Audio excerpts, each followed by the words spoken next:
Ladies and gentlemen, I have a special treat for you tonight. She didn't stalk her victims in the night. She lured them in daylight.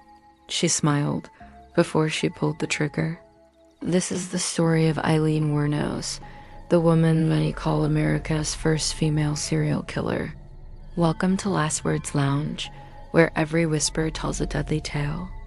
In our darkest hour, when shadows stretch and fear takes flight, join me, your ghost host, as I share tales of mystery, suspense, and the macabre. Before we begin, please don't forget to subscribe and join our growing family.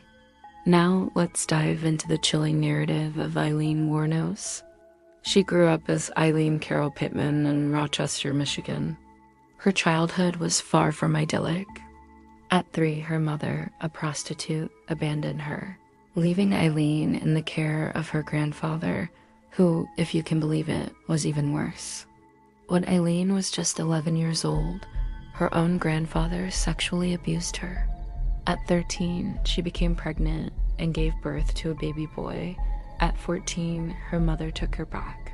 But after getting married herself, she left Aileen and her brother to fend for themselves. At 15, Aileen ran away from home and became homeless. She slept in the woods behind a Michigan trailer park. By her early 20s, she was drifting from town to town, hitchhiking, drinking, and working as a sex worker.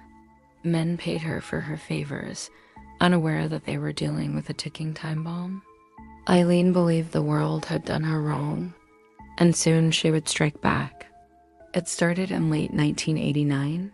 Her rage found a target in the men who picked her up on the highway. Men looking for sex. The first was Richard Mallory, a 51-year-old electronics store owner. After picking her up, he brought her to his home. According to Aileen, Mallory then raped her. So as he slept, she shot him 4 times. She then took $200 from his wallet, abandoned his car a few miles away, and left his body in the woods. Police would later find his car, his body, and a link between him and Aileen. But they didn't know it yet. Over the next 12 months, 6 more men met their end at the hands of Aileen.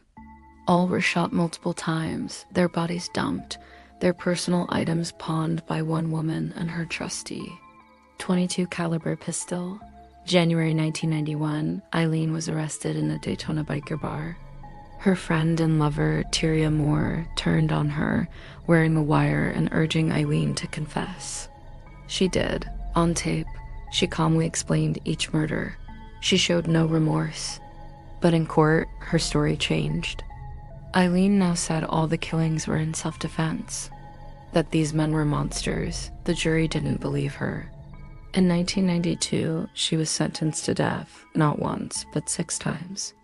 Imagine the dread of hearing those words, the finality of knowing your fate is sealed. She spent the next 10 years in prison, her mental state deteriorating. She believed the police let her keep killing to make her famous. She claimed she was being poisoned behind bars. But as her execution date approached, she seemed to find peace. On October 9, 2002, she walked calmly to the death chamber. Her last words: "I'll be back like Independence Day with Jesus, June 6th, like the movie Big Mothership and all." She smiled, then silence. Aileen Wuornos, a name that echoes in the annals of crime. Some saw a broken woman molded by abuse, a victim turned vigilante. Others saw a manipulative, remorseless killer. But one thing is certain, her story challenges our understanding of human nature, forcing us to confront the darkness that sometimes lies within. Whatever your thoughts may be, I'd love to hear them in the comments below. And as we reach the end of our chilling journey tonight, I invite you to stay connected to Last Words Lounge. If you've enjoyed this tale, please don't forget to subscribe. And with that, I bid you adieu. Until next time, may your nights be dark and full of frights.